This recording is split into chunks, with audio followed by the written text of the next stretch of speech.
Every great business, every successful product, service, or startup begins with one simple thing: a problem worth solving. Not an idea, not a feature, not a fancy pitch deck. A problem that real people actually face, that's costing them time, money, or peace of mind. And your ability to understand that problem better than anyone else and solve it in a way that people feel the difference, that's what we call problem-solution fit. Problem-solution fit, or PSF, is the stage where your solution perfectly matches a real customer problem. It's that moment when your clients or users start saying, "This is exactly what I needed." Before this stage, you're guessing. After this stage, you're building something that the market truly wants. Here's why this matters so much. Most businesses fail not because the founder didn't work hard enough, but because they solved the wrong problem. They built a solution that looked smart on paper, but didn't actually matter to the customer. If you don't have problem-solution fit, no amount of marketing, design, or sales will save you. But if you do have it, everything becomes easier. Your product sells faster, clients refer you, and word of mouth becomes your biggest growth engine. So, in simple terms, problem-solution fit means you're solving the right problem for the right person in the right way. So, how do you actually achieve problem-solution fit? Let's break it down into 3 simple steps. Step 1. Identify the problem. Talk to your target customers. Ask them what's frustrating them, what's slowing them down, what's costing them money. Don't assume, listen. Write down everything they say in their own words. Step 2. Build the simplest solution possible. Your first version doesn't have to be perfect. It just needs to relieve the pain. If your client says, "This saves me time," or "This finally works," you're on the right track. Step 3. Validate and measure. Once you see consistent satisfaction and repeat usage, that's validation. You've achieved problem-solution fit. Your idea has met the real market need. Let's say you run a documentation service for exporters. You notice most exporters waste hours preparing forms and invoices manually. That's the problem. You build an automated tool that does it in minutes. That's the solution. And when your clients start saying, "This saves me 3 hours a day," that's your fit. You didn't just make software, you solved a pain. So before you scale, before you raise funds, before you spend on ads, ask yourself, have I achieved problem-solution fit?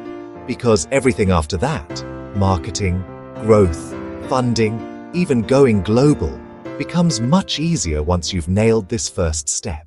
Once you've found a problem worth solving, the next step is to make your solution repeatable, scalable, and easy to buy. That process is called service productization, the art of turning your custom expertise into a clearly defined product that anyone can understand, trust, and purchase. In simple terms, you stop selling hours of your time and start selling outcomes with structure. Imagine you're a designer, a consultant, or a marketing strategist. Instead of saying, "I'll help you with whatever you need," you define a specific package, like Brand Identity Starter Kit, delivered in 7 days. It has a clear scope, clear deliverables, a clear price, and a clear result. Productization builds clarity. Clients know exactly what they're getting. You know exactly what to deliver. And your business gains systems that can scale across teams, tools, and even countries. It removes confusion, endless revisions, and custom chaos. It replaces guesswork with process. When your service becomes a product, you can automate, delegate, and grow. You can create predictable revenue and measurable value. And most importantly, you build trust with international clients who prefer structure, transparency, and outcomes over open-ended promises.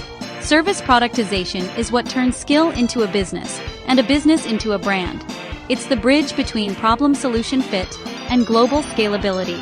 So ask yourself, can a client visit your website and instantly know what they'll get, what it costs, and when it will be delivered? If yes, you've already begun your productization journey. In business, people don't buy effort, they buy results. Outcome positioning is the art of communicating the transformation you create, not just the tasks you perform. It's how global brands, consultants, and agencies stand out. by talking about what changes after the client works with them, instead of what they do for the client. When you say, "We design websites," you're describing an activity. When you say, "We help businesses increase conversions by 30% through smart web design," you're describing an outcome. One is about you, the other is about them. And that small shift changes everything. How you're perceived, how much you're valued, and how much you can charge. Outcome positioning starts with one question. What result does my service create that makes life better for my client? It could be saving time. It could be boosting revenue. It could be peace of mind. The clearer that result, the stronger your positioning in the market. When your proposal leads with impact, clients stop comparing prices and start comparing outcomes. They no longer ask, "Why should I choose you?" They start saying, "How fast can we start?"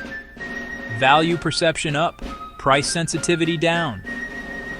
Outcome positioning helps you move away from being just another service provider to becoming a strategic partner who delivers measurable value. This is what separates freelancers from firms and local providers from global brands. So stop selling your time. Start communicating your impact. Don't tell clients what you do. Show them what changes because of what you do. That's outcome positioning, and it's how your business becomes truly global ready.